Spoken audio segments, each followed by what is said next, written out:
سیدنا شیخ عبد القادر جیلانی رحمت اللہ تعالی علیہ سے لوگوں نے پوچھا کہ آپ کو کب پتا چلا، کیسے پتا چلا کہ آپ اللہ کے ولی ہیں، آپ اللہ کے برگزیدہ بندوں میں سے ہیں، آپ اللہ کے محبوبین میں سے ایک محبوب خدا ہیں، آپ کو کیسے پتا چلا؟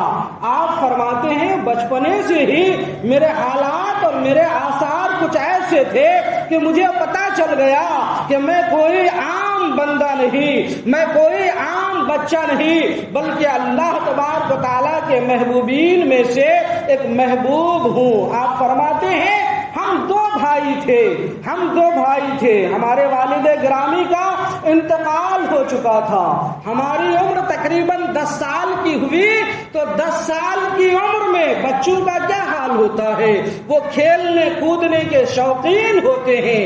فرماتے میں اور میرا بھائی بھی کچھ ایک دن جو ہے گلی محلے کے بچوں کے ساتھ کھیلنے کے ارادے سے ہم نکلے، بچوں کے ہاتھ ایک بیل قابو آ گیا۔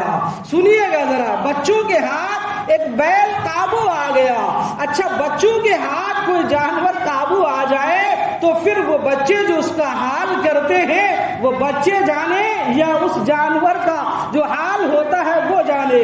کہ بچوں کے ہاتھ ایک بیل قابو آیا تو بچے اسے تنگ کرنا شروع کر دیے، کوئی اس کے کان چھیڑتا، کوئی اس کے سنگ چھیڑتا، کوئی اس کی دم چھیڑتا، کوئی دم ہلا کر اسے پریشان کرتا، بچے جو اسے تنگ کرتا وہ اچھلتا کودتا بھاگتا۔ انہی کھیلنے والے بچوں میں، اس بیل کو تنگ کرنے والے بچوں میں بھی تھا۔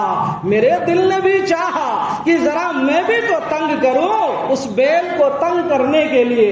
میں نے جو ہی اس کی دم پکڑا تو بیل نے اپنی گردن موڑی، اپنا سر میری طرف کیا اور بیل نے زبان قال سے، یعنی جس طرح ہم بولتے ہیں انسان کے بولنے کی طرح، اپنی گردن گھما کر کہتا ہے عبد القادر تو ایسا نہ کر، تو ایسا نہ کر عبد القادر، تجھے رب نے اس کام کے لیے دنیا میں نہیں بھیجا۔ جب میں نے یہ سنا تو میرے دل میں خوف طاری ہو گیا، میں وہاں سے بھاگا، اپنے گھر آیا تو مجھے میرے حجرے میں بھی مجھے چین نہیں آیا۔ جب چین نہیں آیا تو میں لیٹ گیا، لیٹنا ہی تھا کہ میرے کان بجنے لگے اور میرے کانوں میں آواز آنے لگی، لبیک اللہم لبیک، لبیک لا شریک لک لبیک۔ جب یہ آواز آنے لگی تو بے قراری میں گھر سے اٹھا، اپنے مکان کی چھت پر چلا گیا۔ جب مکان کی چھت پر گیا تو یہاں کیا محو حیرت تھا، اس سے زیادہ حیرت زدہ منظر جو میری نظروں کے سامنے آیا وہ چھت پر آیا۔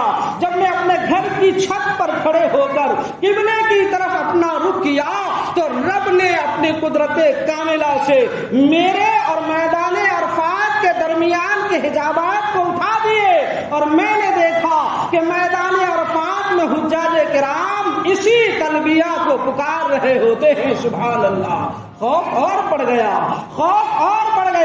پھر بھاگا اپنی ماں کے پاس آیا۔